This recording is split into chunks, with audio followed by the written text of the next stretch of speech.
everything comes to the floor in such a hyper-partisan manner. I would argue that it's already in the Constitution.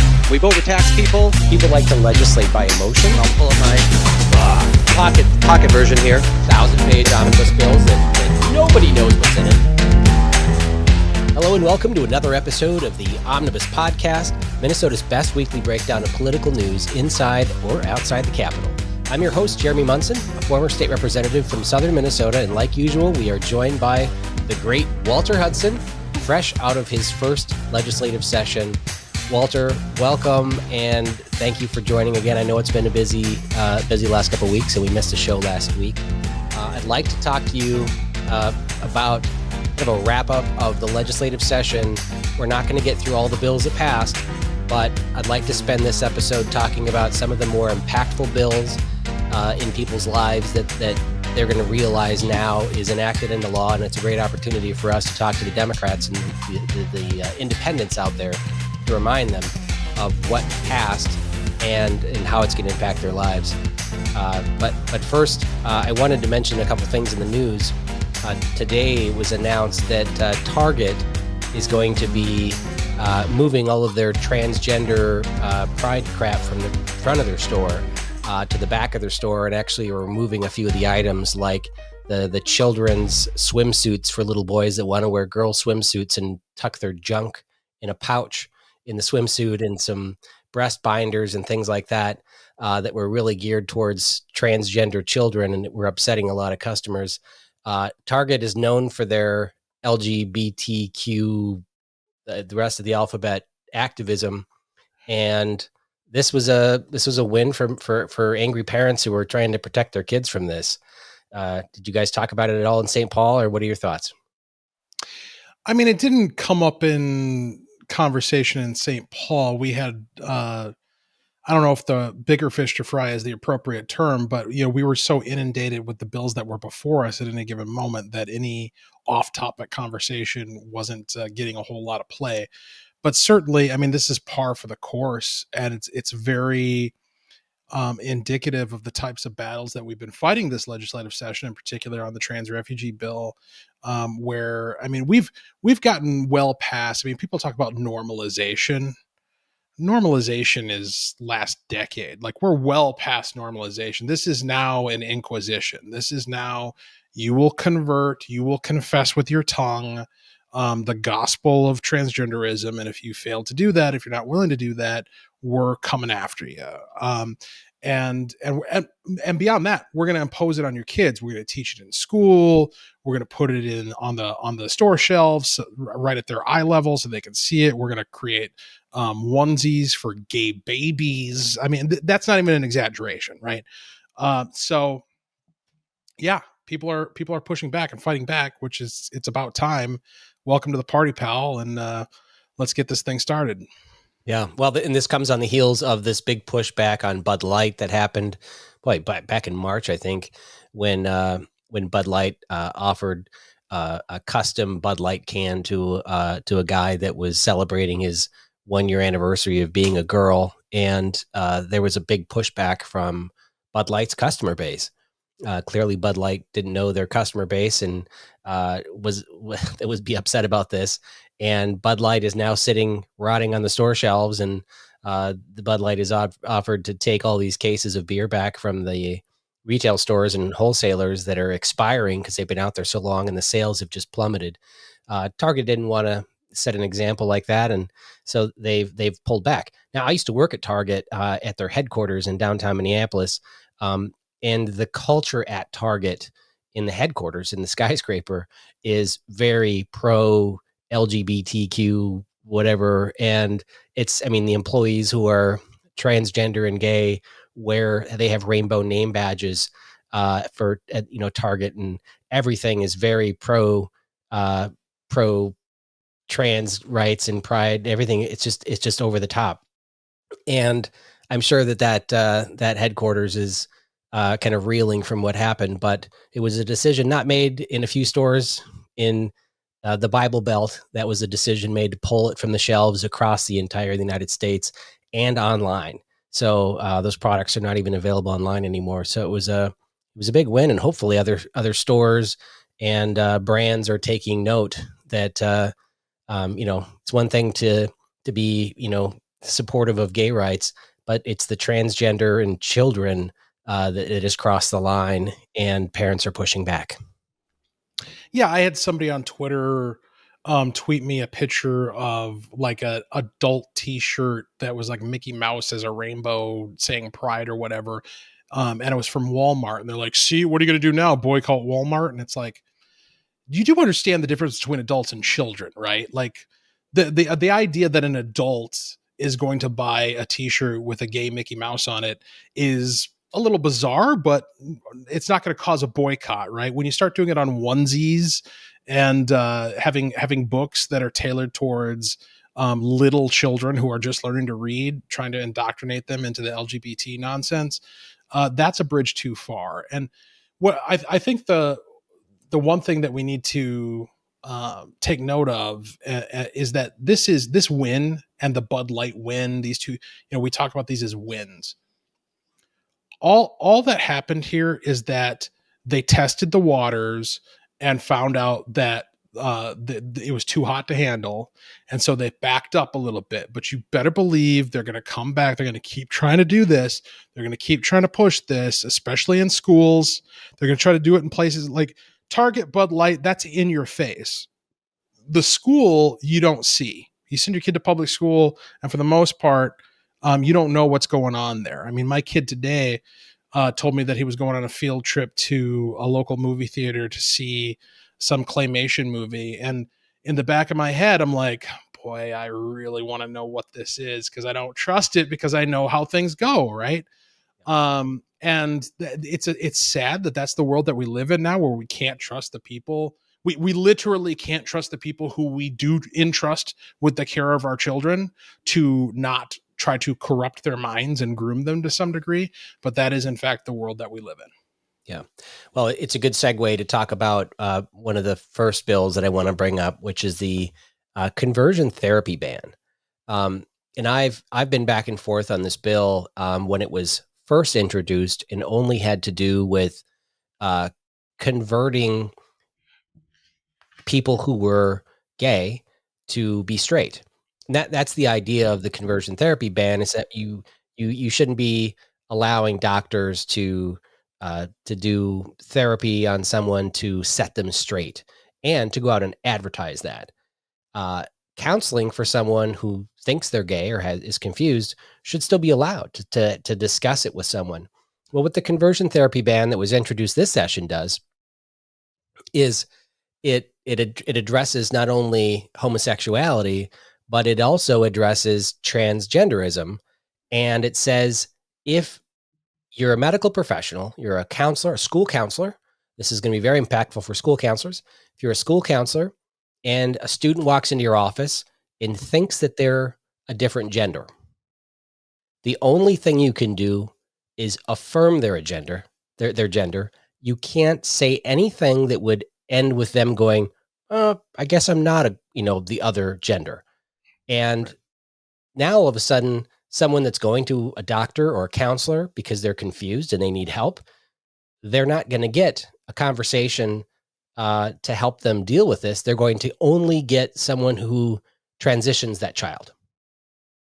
And so it's like, if I have back pain and I go into the doctor and say, God, doc, my back really hurts. I don't know if it's a bulged disc, or if I should do physical therapy or see a chiropractor or what. And if the doctor is only allowed to suggest surgery, that's malpractice, right? And that is what this bill does, is it directs any medical professional to only do one thing, which is to transition this person. And it can't do anything that would say maybe it's a phase, or talk things through so that the child decides they're not going to be transitioning to a different gender, or to not be homosexual. Yeah. And I mean, this is the thing that I think really amplifies the cynicism that a lot of people have when it comes to this LGBT agenda, is that it does not at all feel like a live and let live program that's being implemented. It very much feels like conversion is encouraged one way and not the other. Like, we're going to actively seek out, starting with your kids roaming through Target, we're going to actively seek out recruits into these different identities.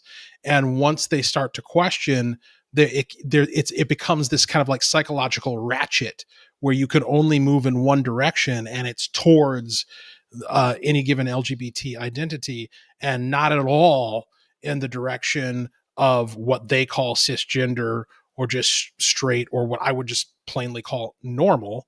That's not something that's not a direction that you're allowed to go under the status quo that they're constructing. Yeah. And there were carve outs in here, so it doesn't apply to clergy who are also not medical professionals. But if it's banned for everyone who's a registered medical professional or licensed medical professional, then there's an expectation that clergy will do the same thing. And that's where it's moved the line. And like you said, sending your kids to school, you might have concerns. My kid goes and talks to the counselor. A, they're not going to call the parent anymore to say they've had this conversation. And B, all they're going to do is try to transition your child. That's concerning. I just want to take is my mic okay? Does it sound okay? Yep.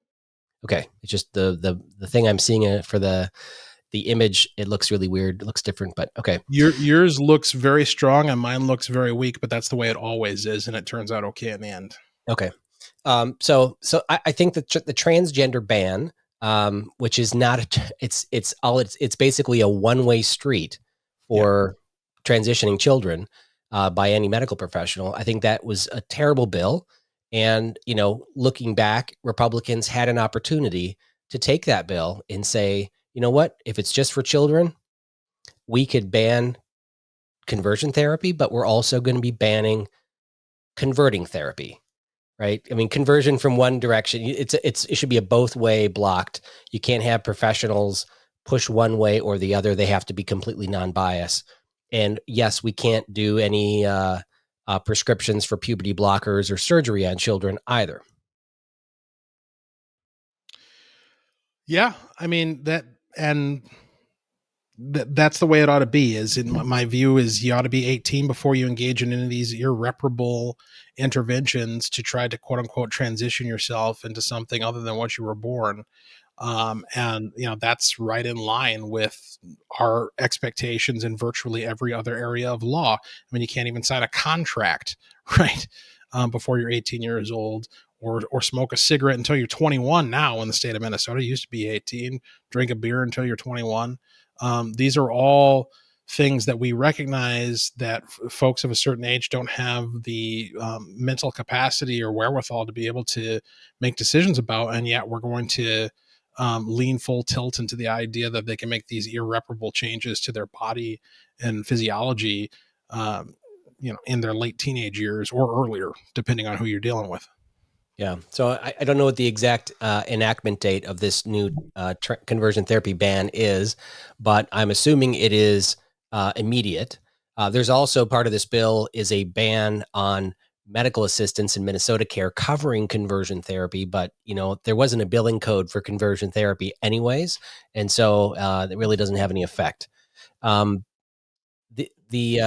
talk about some tax stuff, because I know that we just before we got on the air, we were spending a few minutes going through a list, and I thought there was going to be a 60% increase in license tab fees for new vehicles. I think it got whittled down quite a bit. If actually what they were going to do is they were going to charge you for the first year like 160% of the value of the car, applying that to the normal rate. So you'd pay a lot more in the first year, and evidently that might have been removed.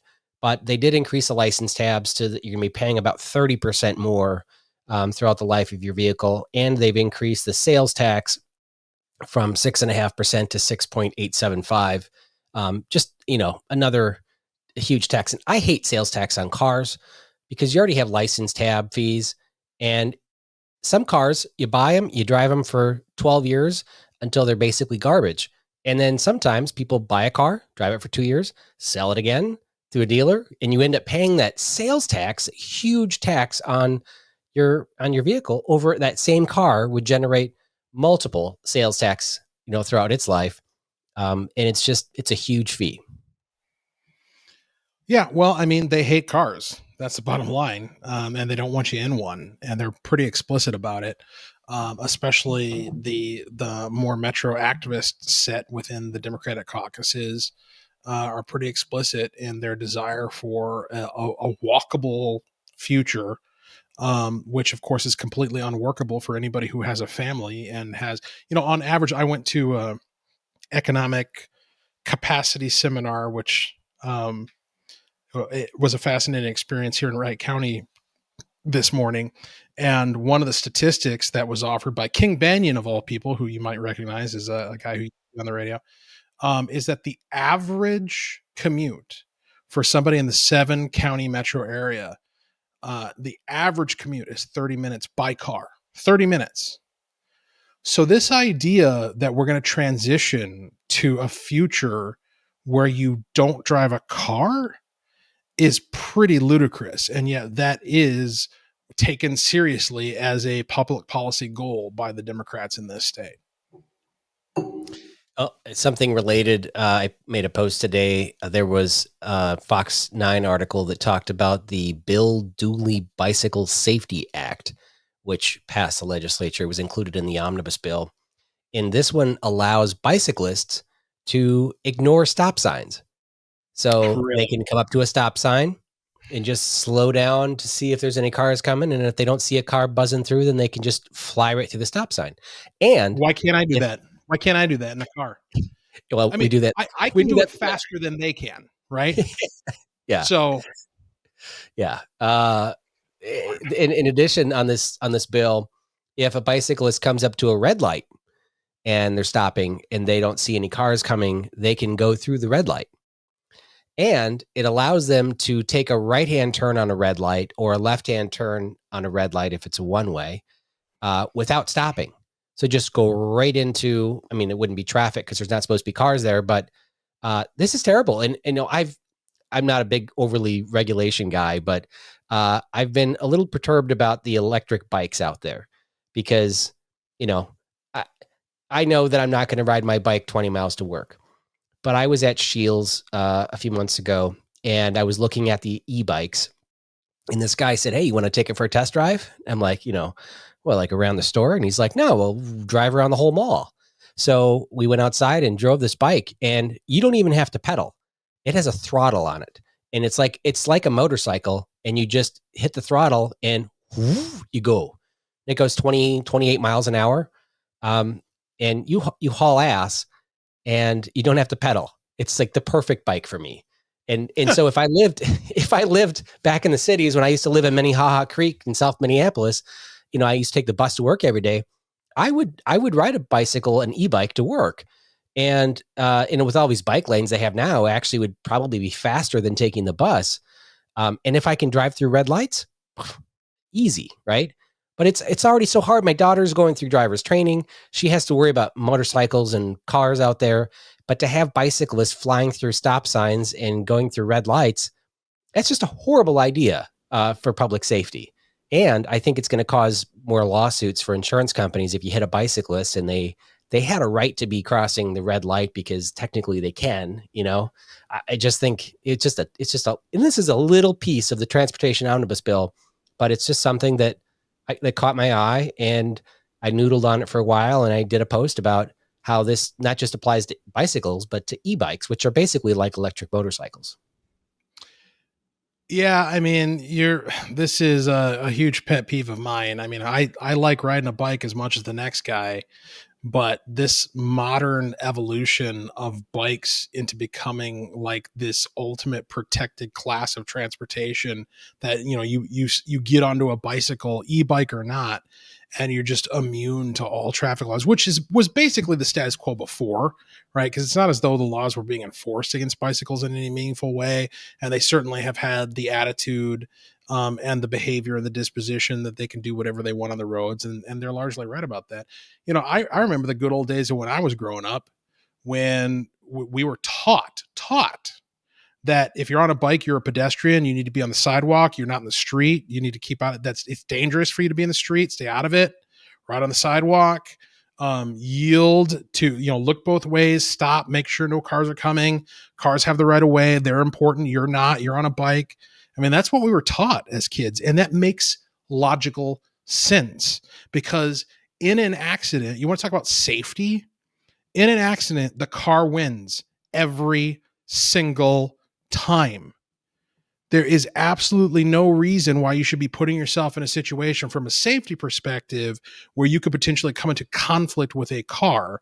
And yet we've thrown all of that out the window. And I believe that it is because of this general anti-automotive and anti-oil and anti-fossil fuel sentiment that is so ingrained in the left. Yeah. Well, I just it's frustrating motorists because they're in many instances they're taking a 4-lane thoroughfare and they're turning it into a 2-lane with bicycle paths on each side. And 8 months out of the year when bicyclists aren't there, it frustrates drivers. It's hard to take a right-hand turn. What do you do when it's crazy. And for, then they're adding parked cars between the lane of traffic in the bicycle lane to protect the bikers. And then the snowplow drivers it just creates a mess in the wintertime. So we need to do something better. And this is going in the wrong direction. I see it for, especially when we talk about e-bikes out there. Sorry about that. Pot smoking is on my list. So people might not know it, but it's actually already legal to smoke pot in Minnesota, but only if you're on the medical registry. So 50,000 people or so that are on that registry can smoke legally today, and they have been for the past year. And of course, cops can't ask them if they are on the registry or not. So basically, that's why so much of the pot smoking has gone unenforced. I had an apartment in the cities when I was in the legislature, and every night I walked into that apartment, it just reeked like smoke. Now, maybe it's because it was not legal, so they didn't want to go outside and smoke it. But who knows? People are upset about the smell. That's a common complaint. People are already smoking pot in Minnesota. That's not changing. But come August 1st, you'll be able to legally smoke it for personal use if you're not on the medical registry. And you'll also be able to start growing, I think, 8 plants. But you can't get caught with the crop from 8 plants because that would be a felony, because you're only allowed to have, I think, 1.5 pounds or something in your possession. So space out your plants if you plan on growing it. Yeah, I don't know. I don't have all the details in front of me. I had heard that it was 2 ounces was the max possession, but I guess I could be wrong. But yeah, I mean, you already smell it. Like I feel as though people have become more brazen in public with their pot smoking just because this has been in the news, even though it's technically not legal yet. You combine the fact that the law passed with the fact that we know cops aren't going to enforce anyway because they know that nobody's actually going to be sentenced or convicted with all of these loony lefty judges and prosecutors, frankly, in Ramsey and Hennepin counties. But it has already become so common as a legislator making your way around St. Paul for this and that to catch the waft, even on the Capitol grounds, to catch a waft of marijuana. And I'm no prude. I'm far from that, but marijuana smoke is pretty pungent, right? So it's like it's not something that to catch a whiff of it every once in a while is no big deal, but the increased frequency, it becomes very annoying very quickly. As somebody who's not actively smoking it, right? Like it's not the kind of thing you want. You're walking down the street with your family and you want to walk into a cloud of marijuana smoke, and have that be a 2-3 time an hour occurrence as you're making your way through the outdoors or at a park in the city. And that's the direction we're headed. I mean, apparently this is what life in Denver has been like, is it just smells like weed everywhere. I don't know how that's a quality of life that amounts to a positive for the people of Colorado or the people of Minnesota, but that's the quality of life that we're about to experience. So, yeah. And, it's back in the day when I lived in Minneapolis, we'd go out to bars and restaurants, and of course, smoking was still allowed in bars and restaurants. I got used to it in bars, but I never liked smoking in restaurants because I'm trying to eat and smelling. My ability to smell is really important when I'm in the restaurant, and eating is part of taste. And so I've never appreciated smoke in the restaurant. But I went into a retail store the other day, and the clerk was obviously just out back smoking weed, and it just reeked. Um, and of course, around your kids and everything else, people have concerns about it. Outside of the smell, uh, there's a public safety issue. There's going to be, there's new testing that's coming out to test the THC level. And of course, impairment while driving is always illegal. It doesn't matter if you're sniffing glue or huffing deodorant or gasoline or whatever. If you're impaired, you're impaired, and there's tests for that. So we'll see how they go about enforcing it.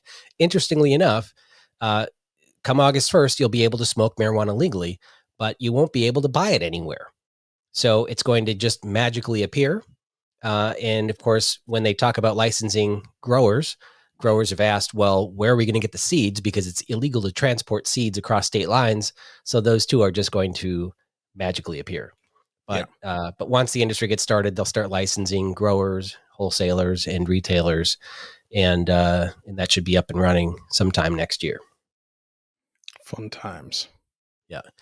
So that bill passed the House with was it 5 Republicans that voted for it in the House. I don't think any Democrats or Republicans voted for it in the Senate. I think it was just a straight party line vote. But yeah, well, anyways, August 1st, that'll be in effect. Another bill that might impact people, although we talked about it on the show here, was a delivery fee. It started out as going to be a 75-cent delivery fee on all orders except groceries and pharmaceuticals. And we talked about, pizza deliveries being impacted, everything. They've whittled that down. It's going to only be 50 cents per order and only on orders over $100. So it's basically an Amazon fee. Again, if you're buying something that's big and you're having it shipped to your house, what does it matter if a UPS driver delivers it, adds 3 blocks onto their delivery from my neighbor's house to me, versus me driving all the way to the store with my car and all the way back. Right. I think net, it probably is less carbon having it delivered, but. Well, yeah, I mean, the argument that this is somehow an environmental thing is completely ludicrous because, as you state, every delivery by default is a consolidation of transportation. That's the entire point. This is just a revenue raiser. It's just a way to bring money into the state, and that's the only purpose. So. Yeah, and as we talked about just before we did the show, although this fee was whittled down to be pretty I don't want to say inconsequential, but it's a small fee only on large orders. It is a new fee. It's a new tax. It's a new revenue stream that can be widened over time. And so, although 75 cents on every order to start out was too big for them to handle, the conduit is there. And then the next year, they're going to say, well, we're going to lower it to $30 delivery fees. We're going to increase it to $1. It's just going to expand from there, and it's really unfortunate. So, this will probably be increased. It might even be increased next session. Yeah, maybe. Now, I want to talk about this bias registry. We should have talked about it a few episodes ago, but this is really an attack on free speech, and I don't think it really got enough coverage in the media. Although it hit national news, but the local media didn't pick up on it. Tell us what this bias registry is. In terms of what the legislation does, and then explain to us. I know I don't want to talk slippery slope, but it really is what is going to happen as a result of this new law. Well, I mean, slippery slope is no longer hypothetical. I mean, we have all witnessed in real time the actuality of the slippery slope. It exists. My kid is 14 years old going on 15. And in his lifetime, we've gone from a president of the United States who had to campaign on traditional marriage, Barack Obama in 2008, to having a transgender state legislator authoring, submitting, and passing a bill, having it signed into law that cancels the parental rights of parents who don't live in Minnesota so that their kids can be brought here and poisoned and mutilated in order to affirm a lie. So the slippery slope is real, right? And so when we look at the doors that are opened by any given piece of legislation, we should take very seriously the question of, well, what's next, and what are you doing this for, and what does this pave the way to? And what the bias registry is it's a provision, and it's gotten watered down slightly. They did a little Mott and Bailey with it, where they kind of tried to mask the reality of what it is that they're doing, but it's effectively the same thing that it started out to be. It's empowering the Department of Human Rights in Minnesota to track data on quote unquote incidents of bias in the state of Minnesota. Now, incident in the original bill, as originally introduced, the word incident was crime. So they're going to track information on crimes motivated by bias. The author, Samantha Vang, introduced an amendment in public safety to change that word crime to incident, and that has stuck ever since. Now, the problem there should be pretty obvious, because the state has a compelling interest in reacting to crime. If something is a crime, then by definition, there's a compelling state interest for state action, and including tracking information on that activity. But if something is not a crime, if it's a non-criminal incident, then the state has no compelling interest whatsoever in being involved within that in any way. And one of the examples of a non-criminal incident of bias that was provided by Human Rights Commissioner Rebecca Lucero in committee, and I was in this committee when this happened, she talked about a hypothetical scenario where somebody's standing on the side of the street on a street corner, and then somebody drives by with their window down and shouts a name at them, like a racially insensitive name. That would be an incident that would be trackable if reported in this bias registry. Now, that onto itself is pretty alarming, because let's assume that actually happened, that somebody's sitting on the side of the road and somebody drives by and yells a nasty name at them. That is not a crime. No crime has occurred there. There is no reason for government to be tracking that, to know about it, for there to be a report, for there to be any kind of documentation whatsoever. It is legal to be rude in the state of Minnesota, and indeed in the United States of America, because this is a free country. All right. Why are we doing that? But then that's just the tip of the iceberg, because these reports are not verified. There's no investigation. There's no fact finding. They are accepted at face value when prodded and provided with a number of hypothetical situations and asked, is this incident something that would qualify as a reportable incident? Is that something that would qualify as a reportable incident? I asked Representative Vang in committee, if somebody were to post a Bible passage on social media, no context, just the Bible passage, saying that marriage is between one man and one woman, or speaking in less than glowing terms regarding certain sexual proclivities, would that qualify as a reportable incident of bias? And I got this kind of meandering non-answer that basically amounted to anything that's a member of a protected class perceives as an incident of bias is a reportable incident of bias. Representative Harry Niska got the same answer on the House floor when he ran down a number of examples. Among them were somebody wearing a shirt that says, "I love J.K. Rowling," who's the author of the Harry Potter series, who's gotten into trouble for being what they call a TERF, which I believe is a trans exclusionary radical feminist. I think that's what it stands for. And because she refuses to give up or to affirm the definition of a woman as being inclusive of men, she's regarded as a hate criminal now, basically. And so if you were to just wear a shirt that says, "I love her," that onto itself, if perceived to be an incident of bias, could be reportable in this registry, according to the author. Chair Jamie Becker Finn from the Judiciary Committee, which is one of the two committees whose combined omnibus bill this was wrapped into, affirmed that misgendering someone would be a reportable incident of bias. Another possibility would be any kind of speech relating COVID-19 to being the product of a lab in Wuhan escaping, that could be perceived as an incident of bias if a member of the Asian or Pacific Islander protected class perceived it that way. And basically, the bottom line is literally anything that happens or is claimed to have happened. Because again, there's no verification, there's no investigation.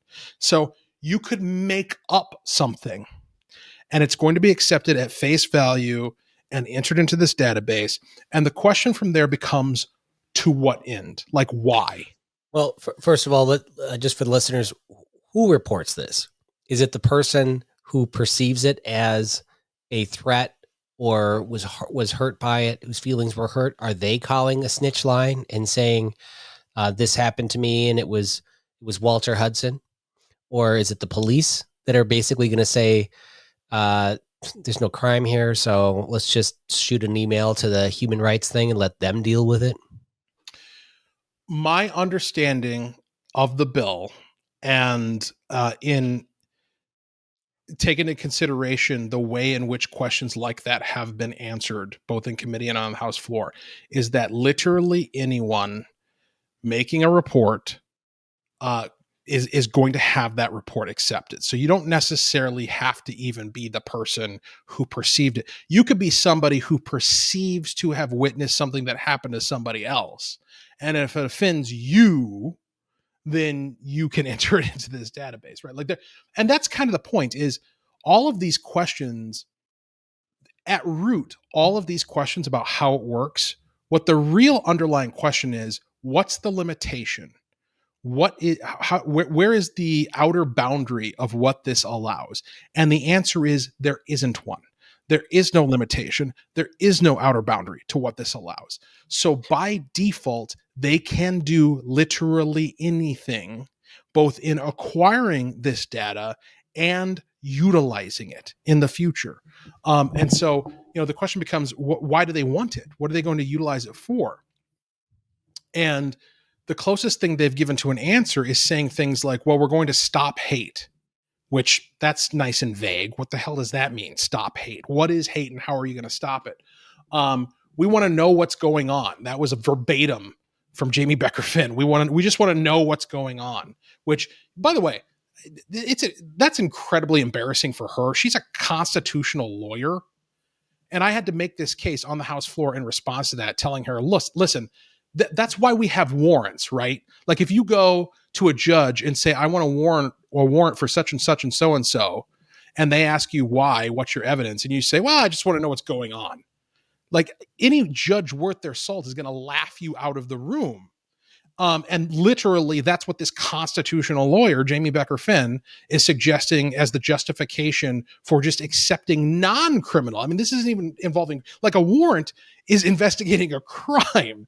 This is just observing, surveilling speech, claims of speech, not even actual verified speech out in the public. And so the idea that that's somehow justified under the law is absolutely absurd. And so what I think this is, and you can only speculate because they won't tell you, right? They just say they want to stop hate. Well, how are you going to do that? What I speculate is that this is setting up something resembling a municipal social credit system. So, because they've said things like, we want to track trends. We want to know where hot spots are. We want to see where communities have problems so that we can do something about it, whatever that is, take some future action, educate people, quote unquote. And so what I see happening with this is potentially communities getting a scarlet letter, for all intents and purposes, saying that they are hot spots for bigotry and hatred and bias or whatever it is.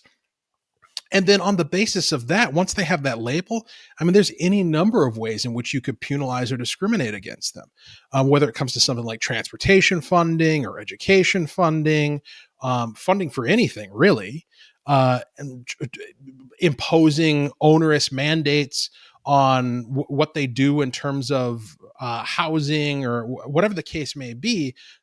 under the auspices of, well, this is a particularly problematic community, and so we have to take extra efforts to ensure that equity is imposed in this hot spot of bigotry, whatever the community is. That's the direction that I think this is ultimately going.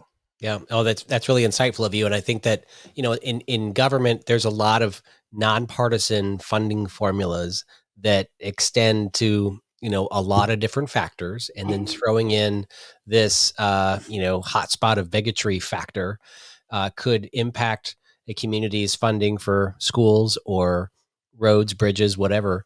That's absolutely an angle that they could be going in this. 30,000-foot view, there doesn't seem to be a lot of hate out there, and they want to, they have all these departments set up for the departments of human rights and everything else to take action. They got lawyers waiting to file lawsuits against this or that, and there just isn't a lot of activity. People aren't reporting it. So when there's not a lot of it, then they're going to go out and create some. And in the next year, when this thing gets set up and the phone calls start coming into the snitch line, or the hurt feelings line, I guess we could call it, then they can start reporting. There's a 3,200% increase in hate in this area, in rural Minnesota. And then, of course, they're going to tie it to like, and it just happens to be a red area, Republican area, or whatever. And they're going to really start stoking the flames of division, especially if Donald Trump's numbers for bringing in minorities into the conservative group or the conservative movement continue to grow. They're going to try to fan the flames of division using this process. And it is.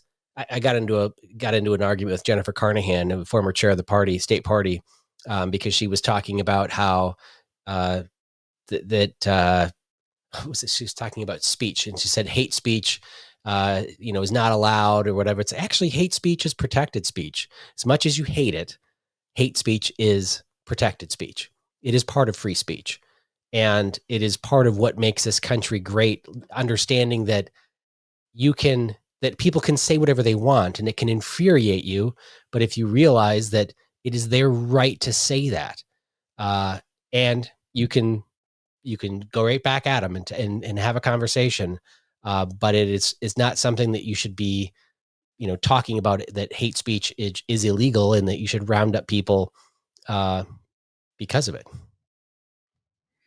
Yeah, it's deeply troubling. It's one of, there's just so many things to point to this session of bad legislation and troublesome legislation, but it really is one of the most chilling developments of this session, is setting the stage to be able to slander entire communities going forward in the future and skew public policy to explicitly discriminate against people based upon literally nothing.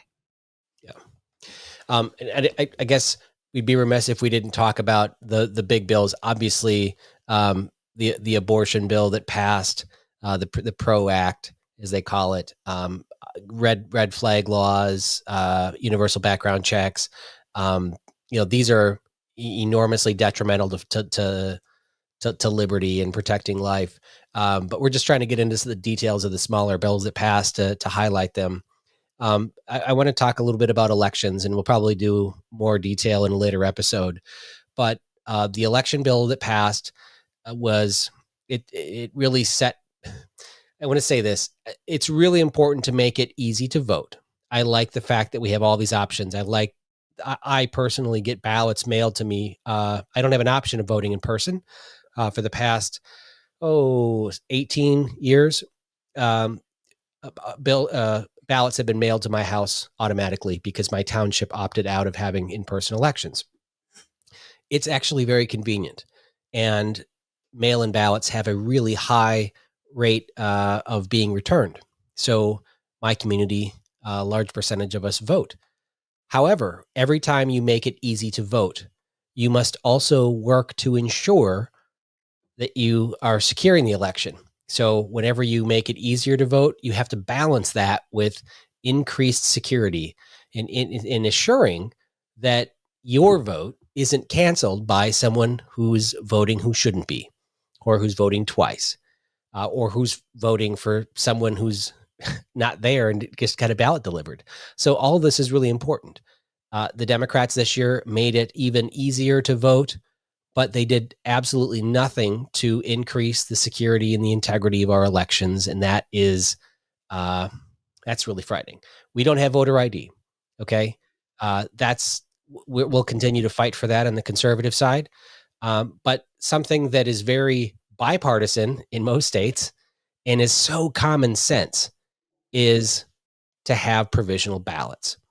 Okay. I don't like same day voter registration because I have went with a friend who moved here and was on my couch for 2 weeks from Arizona and before the election and said, "Hey, I can vote." And I said, "I don't think you can because you're not a resident." "Oh, it's like 2 weeks and you're a resident." So he went with me. He had a Arizona license that was issued like 20 years ago because their licenses don't expire for 30 years. And they go, "Oh, we don't need you to see your license. Do you have a, cable bill?" "Nothing." "No, nothing." "Oh, but I live with him and he can vouch for me." I'm like, "Yeah, I can vouch for him. That's who he is. And he's been at my house for 2 weeks and he got to vote." But there's nothing, like, they have no way to check to make sure he wasn't a felon, to make sure he didn't already vote absentee in Arizona. Like, there's nothing that they can do to check in 5 minutes to make sure that he is who he says he is. And so what do they do in every other state that has same day registration is they say, "Look, you can vote, but we're putting your information on the outside of this ballot and they're setting it aside. And it might take us 2 weeks or 10 days or whatever, but we'll get to it and we will verify who you are. And then we will count the ballot." But it's being set aside. And that's a provisional ballot. You still get to vote, but it's provisional. And we'll put it to the side. To have same day registration and not have provisional ballots is just ludicrous. And it allows people to just jump around and vote in different places, or people that are illegal immigrants voting. I mean, it is so concerning, especially now that Democrats passed a bill to give illegal immigrants, people here without permission, a driver's license. It looks exactly like my license because I don't do the real ID crap. I do just a regular, license because I have a passport. So their license is going to look just like mine and they're going to go vote. And there's just nothing they can do to stop people from registering the same day, voting. There's no provisional ballots. And on top of this legislation passed this year, every time government touches people, whether it's welfare, housing assistance, social services, some free clinic that's run by the state, they are going to be registering people to vote. Every time. It's just in all the legislation and the state gov finance, all these bills talk about voter registration.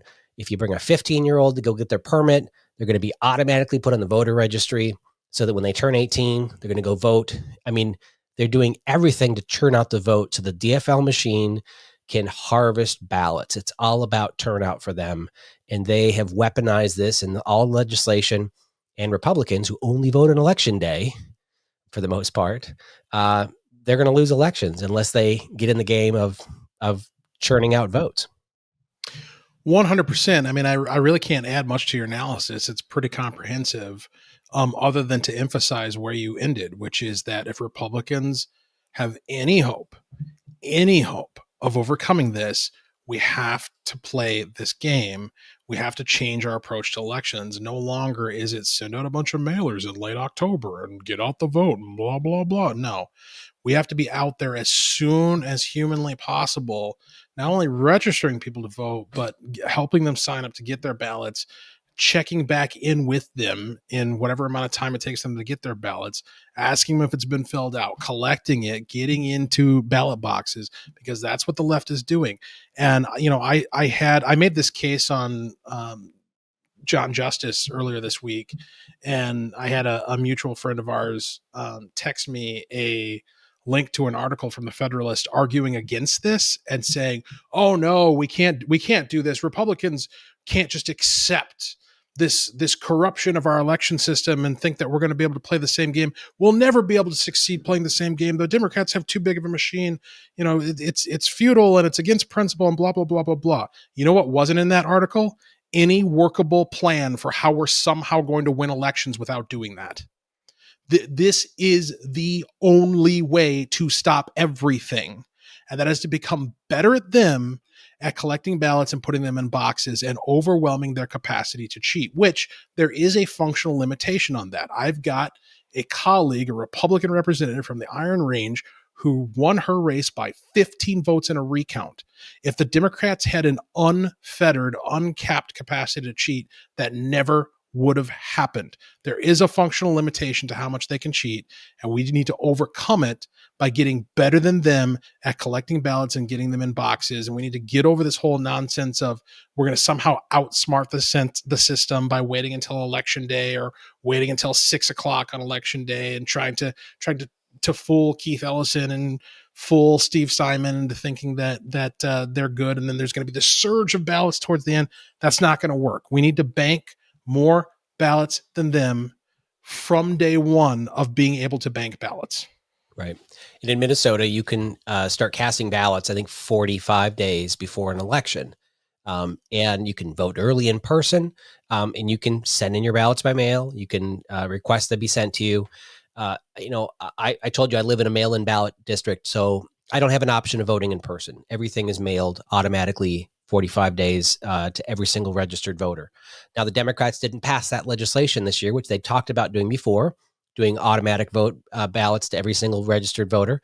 But what they did do, which was highly detrimental, was all the unions and left-leaning organizations send out prepaid envelopes with voter registration card to get an absentee ballot request form already pre-filled with everything for the voter except the last four of their social. So you just fill out the last four of your social, put it in the postage paid envelope. I got one with $2 in it one time.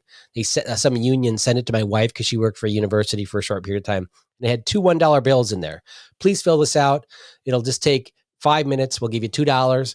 Fill it out, put it in there. I mean, they do everything they can to send to get the absentee ballot back, but you have to do that in every single election.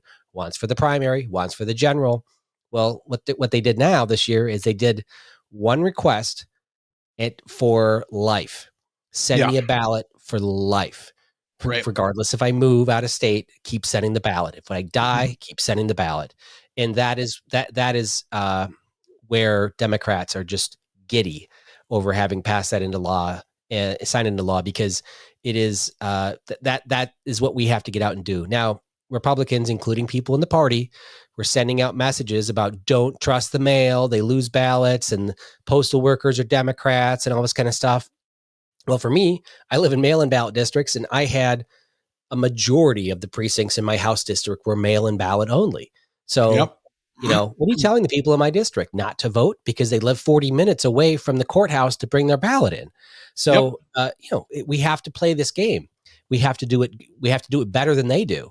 And if we can succeed in that, then the Democrats will actually change the rules again. Maybe go to voter ID or something to, who knows. But we have to play this game, and we have to do mail-in ballots. And I know that Republicans love to only vote on election day, but I've had people with my sign in their yard forget to vote. Yeah, they get 100%. I mean, things happen, right? Like you work late, your kid gets sick, you got to go to the doctor's office. Like, no, if your intention is to vote from this point forward, like I get it. I'm the same way. I like the pageantry of going on election day and casting my ballot at an actual polling place. That tradition. I like that.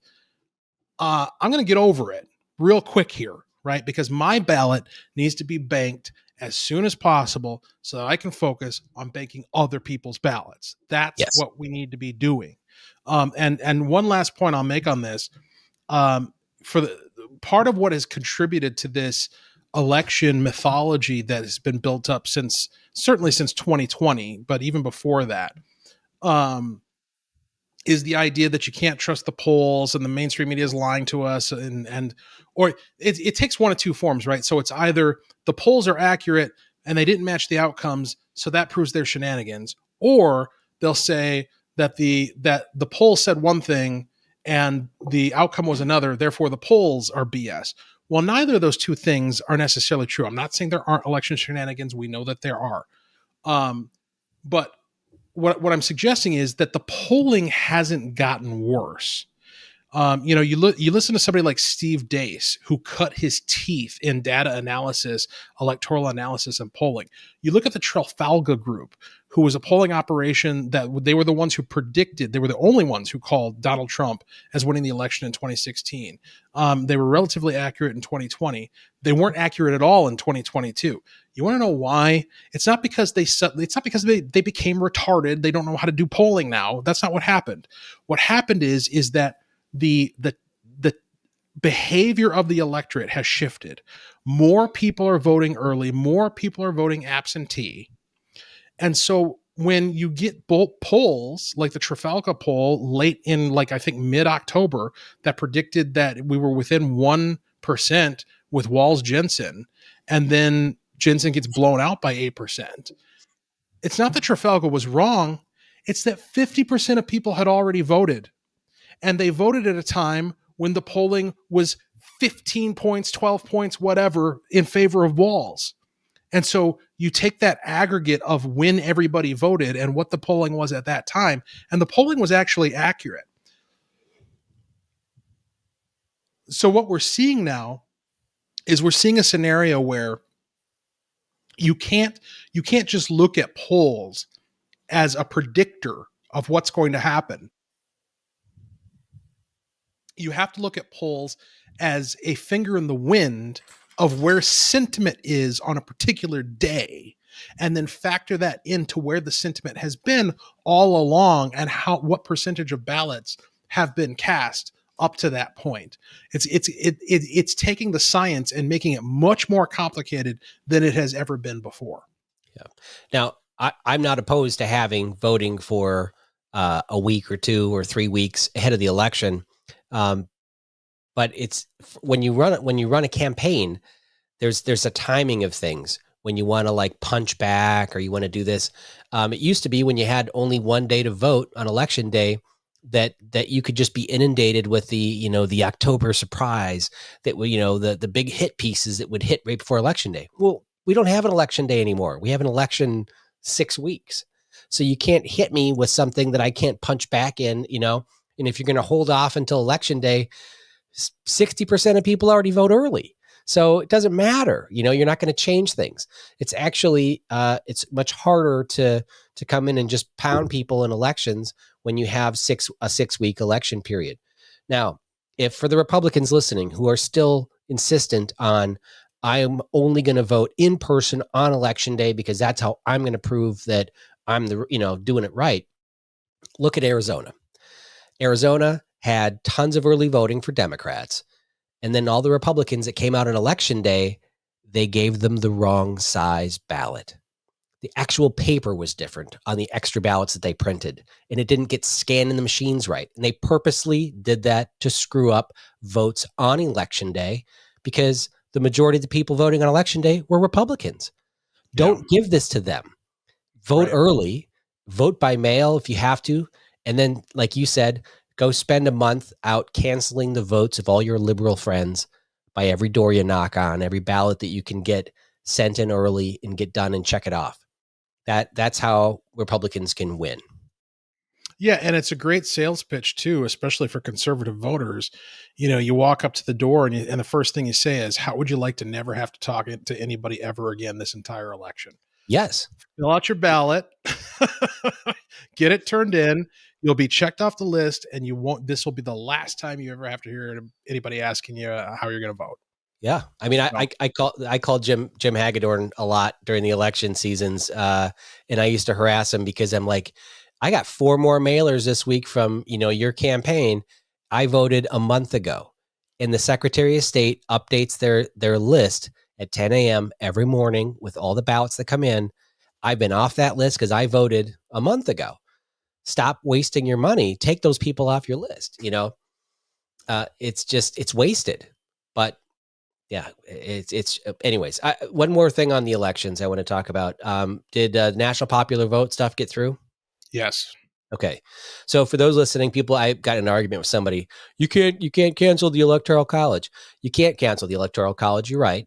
But how it works is that Minnesota has now signed on to a pact with 20 other states, or however many are in the pact. And as soon as the states reach the total electoral votes of 200 and what is it, 212? Whatever it takes to win a presidency, once they have enough states in that bunch, they will then cast all of their electoral votes to whoever wins the national popular vote. Every state is in charge of how they want to allocate electoral votes, whether it's statewide, whether it's by a congressional district, or whether it's by whoever wins the national popular vote. And Minnesota has now said that they will not listen to the voters of our state or our congressional districts on how they vote, who they vote for. They are only going to pay attention to who wins the national popular vote. That is silencing your voice. And what it does is it makes Minnesota not matter at all. You think it's rare for presidential candidates to come here during a presidential election? Now they're not going to show up at all. Once we hit that number of states to usurp the Electoral College, then they're only going to go to California. In California, by the way, could lower the voting age to 16 or whatever. I mean, they could change how they allocate electoral votes in their state to let little kids vote, however they want to do it. They could change the entire. They could let illegal immigrants vote. That's why we have the Electoral College. That's why the states have their own rights.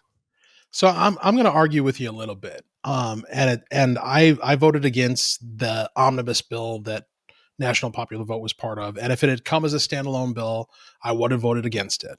My reason for voting against it would have been that I don't like the idea of turning over the outcome of Minnesota's electoral votes to the least secure, the least integral election system in the union, because that's effectively what you're doing. Is like whatever state does the crappiest job of securing their elections and the crappiest job of prohibiting fraud. That's the state that you are basically turning over your process to determine where your electoral votes are going to go. But in terms of this idea that, so let's say this happens, right? Now that Minnesota has joined it, however many other states that need to join it in order to make it take effect. Let's say it takes effect. I don't believe that it's actually going to have the practical effect of Minnesota not mattering and people only going to California and New York. I think the opposite is going to happen. I think that Minnesota will matter more than it does now. And the reason why is that when you take a look at like an at-large statewide election, like for governor or senator or whatever the case may be, it's not like candidates for governor only campaign in Minneapolis and St. Paul and Rochester and St. Cloud and Duluth. They go everywhere. They go to Ely. They go to, Moorhead. They go to all different parts of the state. They visit all 87 counties. Why? Why spend time going to a county that has, by comparison, a fraction of the number of people that you could find in Hennepin County or Ramsey County or what have you? And the answer is because literally every vote counts. And because literally every vote counts, you need to make a showing in all different parts of the state, and you need to attract and retain support in all different parts of the state. I think that same dynamic would play out nationally, and you would actually probably find more engagement with Minnesota from presidential campaigns and more investment, more resources, and potentially even a more professional party operation in this state if National Popular Vote were to take effect. The reason why that's not enough for me to sign on to the idea is because there's another way you could have that a very similar effect, and that's by apportioning the electoral vote by congressional district, which I think is a sounder policy, and it has the virtue of having been tried before and actually is current law in some states. But then also, like I said before, I don't trust that the process by which we would determine what the national popular vote even is, that number would be a number that we could ultimately trust, just because of all the disparity in how the several states run their various election systems. Okay. So just to update people, the National Popular Vote Interstate Compact is, which passed Minnesota this year and is signed into law, is law in 16 states and the District of Columbia. And those states have a total now of 205 electoral votes, and you need 270 to win the presidency. So they are most of the way there. They're in their final stretch of getting it done. The states that are in this compact are Washington, Oregon, California, Colorado, Illinois, Minnesota, New Jersey, New York, Connecticut, Rhode Island, Massachusetts, Maryland, Delaware. So, Democrat states. And those, it's for, how do I say this? Minnesota's fairly cheap for presidential campaigns to advertise in, but you're broadcasting to rural, like northern Minnesota, southern Minnesota, radio ads and everything else. It's a lot of media, whereas they can go out to California, which has really horrible electoral or election laws as far as security, and they can, get illegal immigrants to go out and vote. And, in that's where, like you alluded to, they're going to go after the states that have easy to vote, easy to break the law on voting, and ballot harvesting is legal and stuff like that, and just to work those machines to get the votes to hit the national popular vote. I just think that Minnesota is not going to matter as much. So I guess I disagree, but I do think that, I carried the bill for voting by or electoral votes by congressional district. And I think that is the real solution to make your vote strong and to make it matter. I know that people in my district are always upset because our electoral votes are going to go to the Democrats anyways. What does it matter? Like they feel like it's not worth voting. And, right. But if we allocated electoral votes by congressional district, then you would see presidential candidates come to outstate Minnesota, just like they go to Kansas and was it Maine? Yeah, Kansas and Maine. No, Nebraska and Maine, who do allocate electoral votes by congressional district. So, yeah. I really do feel as though that's kind of the way to split the baby, so to speak. Because, and by the way, that's one of the last bills that I signed on to this session is apportioning electoral votes by congressional district bill. Because and that kind of makes my point though, right? Like the fact that in states that do that, they get more attention from presidential campaigns, kind of goes to the overall point that I think the dynamic wouldn't be quite as dire as the strongest opponents of national popular vote make it out to be. But, again, I think the real flaw in the national popular vote concept is just we don't have a federal system. If you're going to have a federal outcome without a federal system, you're really yoking yourself to the weakest link in the state electoral chain. And I don't think that's a pretty smart thing to do. Yeah. Interesting if this did pass and the national popular vote did take over in these states, do you think that conservative states would loosen their voting rules because if it really came down to just flooding the ballot box, a solid conservative state like Idaho or Wyoming would be like, hey guys, we're going to get rid of voter ID and we're not going to look and see if you vote 2 or 3 or 4 times. So have at it. I don't think that would happen. I think, we're too self-policing when it comes to our principles to do something like that. But I also don't necessarily think it would be necessary because like the point that you were making when you're talking about apportioning by congressional district, that there are people who you encountered who were like, well, what's the point of me even voting because my vote doesn't count anyway. I think once people caught on to the fact that their vote matters, that you would see a shift in participation and electoral behavior that would potentially shift things in our direction. I mean, that's kind of the unconventional wisdom. So, I mean, you listed off all the states that have passed this and cite that they're all Democrat states. That's true. That's because the Democrats, after this really is a campaign of revenge. National popular vote is a campaign of revenge going all the way back to the 2000 election, George W. Bush and Al Gore. That whole thing where the Supreme Court adjudicated and decided that George Bush was going to be president, that got under the left's skin so deep that that's where the whole George Soros Secretary of State project originated, and we have been dealing with the consequences ever since of all these loosey-goosey election laws. Democrats firmly believe that in a national popular vote scheme, they will have an advantage and they will prevail. There is a lot of reason to believe that that's not true, and that they're actually shooting themselves in the foot, and that if this were to take effect, it would actually benefit Republicans. That's not a reason to do it, right? Like, you don't want to do it or not do it based upon what party is going to benefit from it. But I have more hope than a lot of people do, that if in the worst case scenario where this does become the way things are done in the United States, that it's not going to go quite as well as the Democrats think it will for them. Well, so I lived in Minneapolis for 10 years, in South Minneapolis.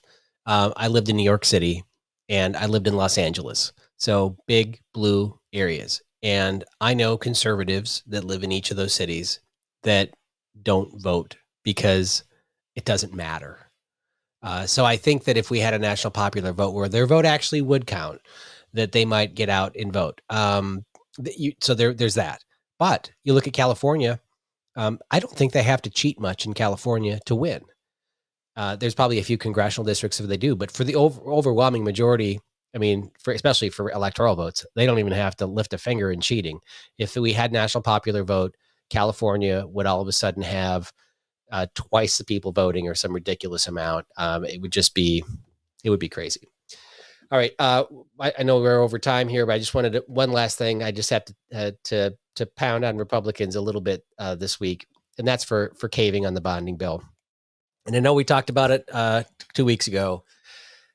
Min posted an article, why a group of rural Republicans helped the DFL pass a bonding bill. And they interviewed my state rep, Bjorn Olson, and Dean Ordahl and Spencer Igo, and some Senate Republicans about, they wanted projects for the district. I can't tell Republicans enough. It doesn't matter how many projects you get done in your district. That's not what's getting you elected next session. The Democrats gave us a million reasons to vote Republican. They have gone so far to the extreme, and there's an untapped sea of independents out there that are ripe for the picking based on all the crap that they passed and the taxes and everything else. But Republicans caved and voted for a bonding bill. I think there was like 21 in the House, and they needed 7 in the Senate. They got quite a few that voted for it in the Senate, and that allowed the Democrats to spend another $1 billion on other crap, and they added $1.5 billion in debt to the state that we're going to be paying for. And as Garofalo said, I think I have a quote from him, there's no bigger form of wasteful government spending than interest on debt. And it's insane that we're borrowing money with over $10 billion in cash in our state's coffers. It's just, and he said, I understand that by borrowing for these projects, it gives the opportunity for the DFL to spend even more money. Yeah, I mean, so I think this is a situation where everyone is right. Like everything that somebody says about this bill is factually correct, examined in isolation, right? So, I mean, you kind of inferred the idea that the reason why people voted for this was over electoral concerns. That may be. That's not what I heard from my colleagues when, to the extent that anybody was sharing what the justification for their vote was going to be. What I heard from people was legitimate, sincere concern about the communities that they serve needing to get these projects taken care of. And more often than not, you're talking about things like in Harry Niska's district. I don't recall how he voted, but in Harry Niska's district, for instance, there was a bonding project to provide clean drinking water to a small but living segment of his constituency that has been dealing with undrinkable, like they can't drink water out of their tap right now as a result of this project that hasn't. And we talked about this, 2 weeks ago. If your project is really that dire and the community itself can't pay for it, doesn't have the means of taxation and stuff, it's in the list of priorities and it'll be funded. Harry Niska voted against the bonding bill, so he voted against it, even though a project in his community was probably a great need and was in the list of PFA funding. Whether the Democrats said a cash bill or not was probably going to get funded. Sure. And so, there's, my point is that to my knowledge, the driving consideration of members was not getting elected or not, because I think the point that you make actually swings both ways. Voting against this isn't going to get you unelected. Neither is voting for it, right? Like the segment of the electorate that's really tuned into bonding and cares is relatively small. But to your larger point, this is it's so messed up how this process works. So, as you know, I had a project in this bonding bill. I voted against it. I had a project in this bonding bill for St. Michael, which is in my district, for a wastewater treatment plant. That was a single subject bill for one wastewater treatment plant, right? Now, we're big on single subject on our side, and we're listing certain segments of our side. I would have been perfectly fine with wrapping that up into a bunch of other bills that dealt with wastewater treatment plants in the state of Minnesota and passing that off as one bill. But that's just not how the process works, and it never has. And because we're not in charge, you get to this point in the session where people feel as though they're effectively held hostage. And I don't know, like what you explained to me about the whole scoring system. Mm-hmm. I didn't look into that in as much detail as I need to. I did talk to Niska about it, and he knew about it. So maybe that informed his vote. But I don't know how broadly the rest of the members know how any of that stuff works either, because nobody's talked about it. Like, you're the first person who brought it to my attention, and it's not something that's come up in conversations that I've had with any other members. Well, and ironically, so Julie Rosen was my senator, and Tony Cornish was my predecessor in the House, and both of them don't like me, and they actively campaigned against me. And they've always claimed, well, Munson doesn't write any bills, or he doesn't do any projects for his district. I actually wrote bills like you did for bonding projects for whatever. And for the ones that were of a real need, they were already funded. And so when I got those into the bonding bill, then their argument was, well, he didn't need to write those bills because they were already going to be funded because they were already priorities anyway. So like, you can't, you argue against it both ways. I don't like earmarks at all. But when you're elected and you're in the legislature, you get lobbied by all of the mayors and city councilmen and county commissioners. And I represented 4 counties, and they're all asking for these projects. And, I did push back, and I think it's an advantage to represent 24 cities, because you can say, how can I tell the the residents of 23 other cities that they have to pay for your project when they just paid for those projects, or they have this huge savings account where they've been saving for it, and your taxes in your town are a third of theirs. Like it really does. And you were on the city council, so you know how it works. I mean, I understand you want to keep the taxes low, but you do have to keep a savings account to fix these projects. And if you're bad at math and you don't have that, and I guess I am kind of blaming city council people, but if you don't have an appropriate means to pay for your projects, you can get into up shit creek. And then you're forcing all taxpayers, and we do have a program to do this, to pay for it, but not every community, we can't push all those projects on all taxpayers, because then you get people like me. I don't live in the city limits. I've paid $40,000 to put in septic systems, and I have a well that I need to put in that's $16,000. My well is failing. This is a project I have to pay for myself. The state's not going to pay for it, so I got to pay for that plus your stuff in St. Michael. Yeah, I mean, there's the title of this segment, if we were titling segments, could be perverse incentives, because they really are dealing with perverse incentives, and so taking into consideration the scoring of projects and their inclusion, they're going to be taken care of anyway. That whole point, when you factor in the lobbyists and the cities themselves, the municipalities themselves, nobody is going to be comfortable banking on their project being scored properly, right? Like they want to throw everything at the kitchen sink. I remember after the first bonding bill passed, it passed. Okay. I didn't vote for it, but it passed.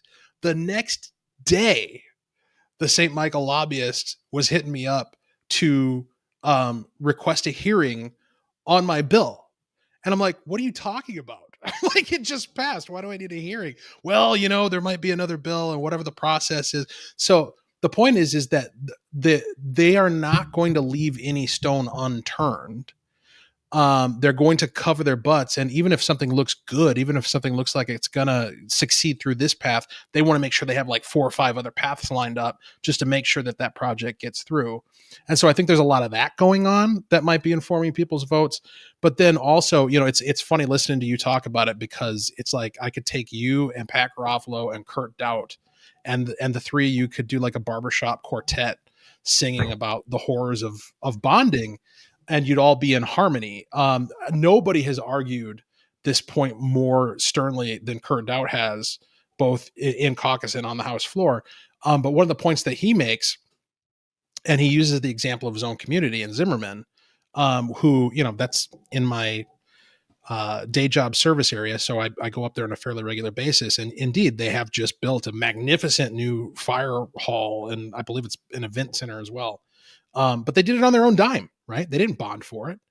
And there's all these projects in this bonding bill that just passed that are basically fire halls and police stations. And the point that Doubt made was, by doing this, you are sending up a flare to every lobbyist down at the Capitol to go out and convince all of these municipalities all across the state that if you hire me, I'm going to go down to St. Paul and I'm going to get you your funding for this, that, and the other thing.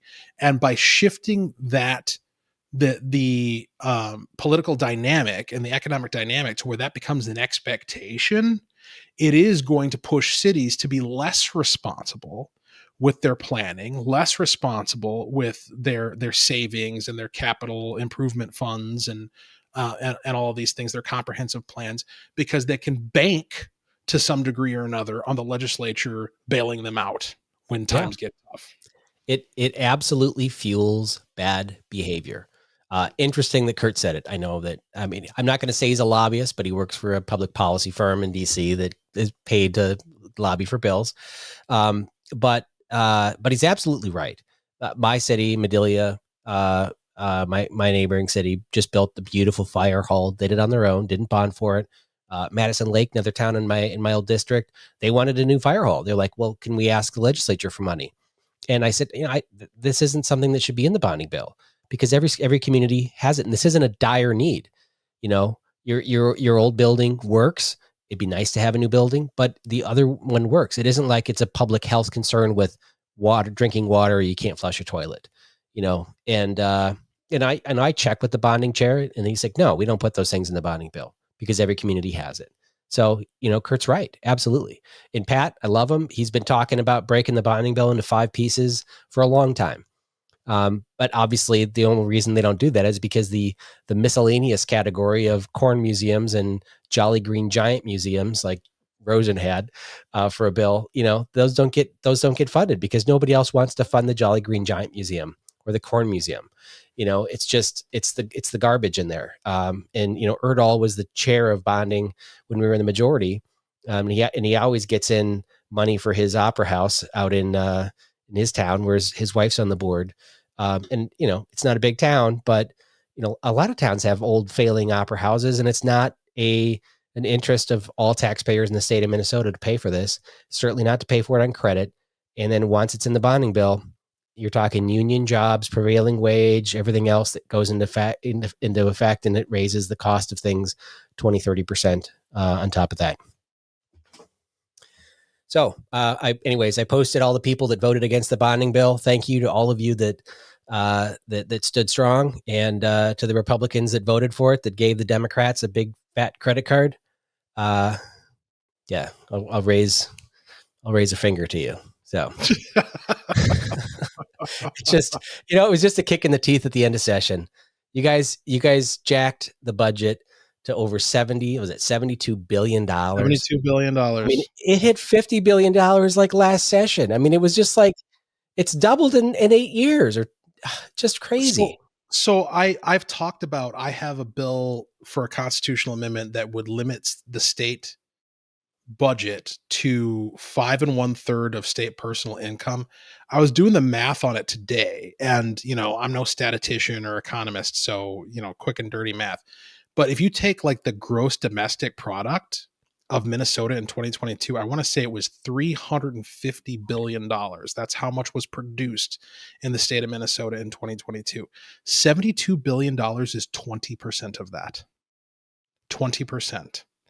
And I did it from another angle too, where I took the average income of a Minnesotan, which is around $60,000, multiplied it by the population, which is about 6 million. And that came out to about $36 billion. So very similar. So you're talking about a state budget that is 1/5 the entire production, the entire income of what we produce in the state. That is gargantuan and completely unsustainable. 20% of what we make goes to the state government alone. That's before federal, anything else. State government. Believe me, I wrote the check this year, and it was painful.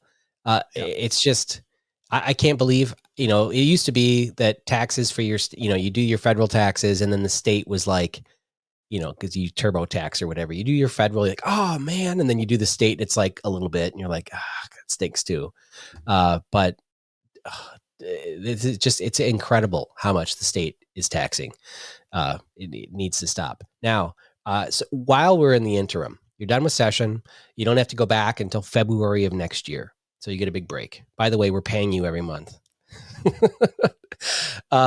During that time, and I know that you're not stopping work, and you're going to still do events, and you're going to still go meet with people and do all your constituent service stuff, which is around the clock, 7 days a week. You can continue to write bills and have the nonpartisan staff do fiscal notes on them. Have them do a fiscal note on that bill that you wanted to write with the constitutional amendment. Say, I'd like to know how much this was going to bring in, how much revenue it's going to generate. I would also encourage you to write a bill. It's probably been done before, but where all of the state government assistance that you receive would be taxable.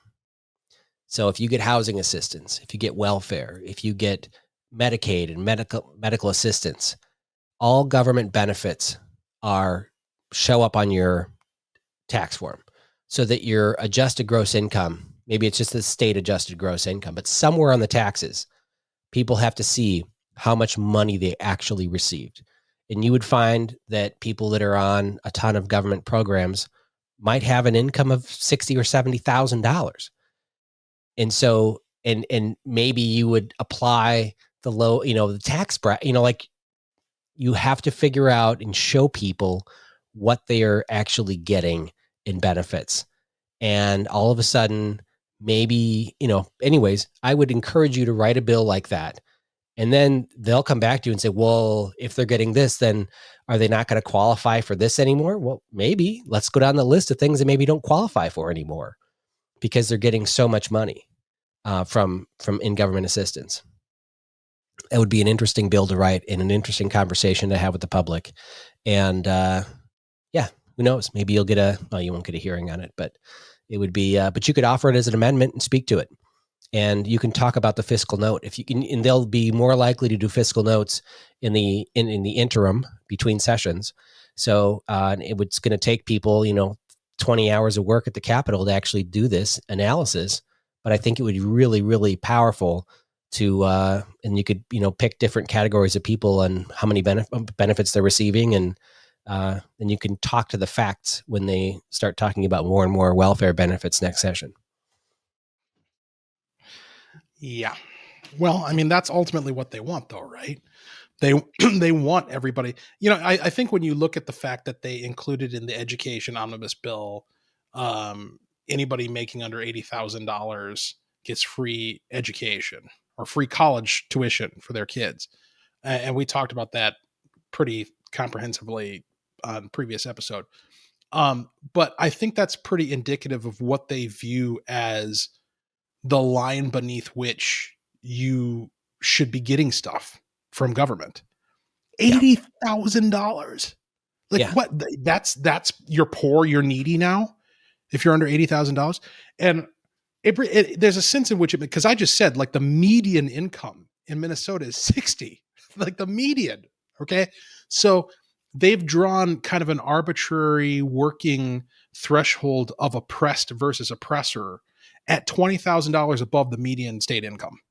Yeah. Well, it's because it was written by legislators that are making, 50. And I'll say that, more Republicans have second jobs than Democrats. Well, Republicans have real jobs on the side. Right. Democrats have, nonprofit jobs on the side that supplement them. So they get 50 as a legislator. They probably get 20, 25, 30,000 is on the side. So they're making 80. They want to get free college stuff. They want to include themselves in the middle class. And I've said before, we've lifted this. So, I believe in a social safety net, but we shouldn't be lifting it up right through the middle class, because then the upper middle class is paying, 3 times as much. This isn't a safety net. This is like the handrail on that moving platform in the airport that takes you to the gate. This is not a safety net. Okay. This is just, you don't need to walk. That's all this is. It's a moving escalator at the gym. Yeah. All right. Well, Walter, I know we're over time. I'm probably going to break this thing into 2 episodes or something.